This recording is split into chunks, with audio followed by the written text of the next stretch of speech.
नमस्कार, समय भास्कर में आपका स्वागत है। आज हम बात करेंगे एक ऐसे अंतर्राष्ट्रीय खेल की जिसमें तीन मोहरें हैं। अमेरिका के राष्ट्रपति डोनाल्ड ट्रंप, चीन के राष्ट्रपति शी जिनपिंग और पाकिस्तान। लेकिन इस बार कहानी सिर्फ सीमाओं और व्यापार तक सीमित नहीं है।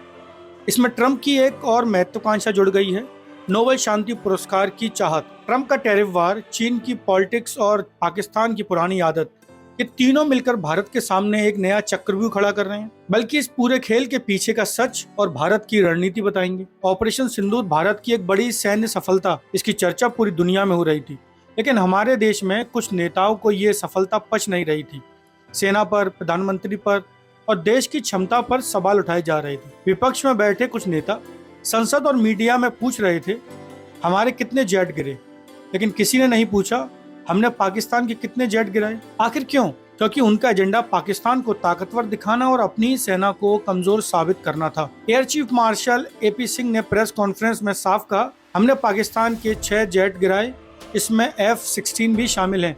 साथ ही उनका एयर डिफेंस सिस्टम और F-16 का हैंगर भी नष्ट किया। लेकिन इन बयानों के बाद भी विपक्ष ने न सेना की प्रशंसा की न सरकार की। ट्रंप चाहते हैं कि भारत पाक तनाव खत्म करने का श्रेय उन्हें मिले, ताकि वो दुनिया को कह सकें, देखो मैंने एशिया में शांति करवाई, और नोबेल पुरस्कार की रेस में शामिल हो सकें। लेकिन प्रधानमंत्री नरेंद्र मोदी ने संसद में साफ कह दिया, न ट्रंप ने युद्ध रुकवाया न उनसे कोई बात हुई। यानी ट्रंप का प्लान यहाँ ढह गया। और यहीं से शुरू होती है टैरिफ पॉलिटिक्स। पहले 25% टैरिफ, फिर 25% की पेनल्टी, कुल मिलाकर भारत पर 50% का वार। दुनिया भर में इस फैसले की आलोचना हुई, इसे भेदभावपूर्ण और अन्यायपूर्ण बताया गया।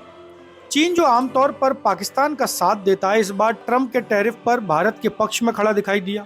कारण साफ है, चीन भी अमेरिका से टकराव में है और उसे भारत के साथ कुछ मुद्दों पर साझेदारी का फायदा दिख रहा है। पाकिस्तान अपनी आर्थिक और राजनीतिक अस्थिरता में फंसा हुआ है, लेकिन मौका मिलते ही भारत के खिलाफ बयानबाजी करना नहीं छोड़ता।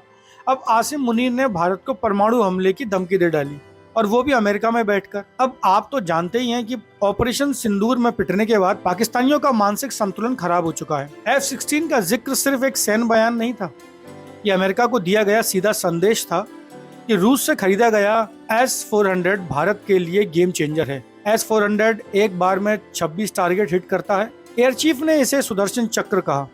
यानी भारत की रूस के साथ साझेदारी अटूट है और ट्रंप की पॉलिटिकल चाल से नहीं बदलेगी। ट्रंप के लिए नोबेल की राह आसान नहीं है। रूस यूक्रेन युद्ध में भारत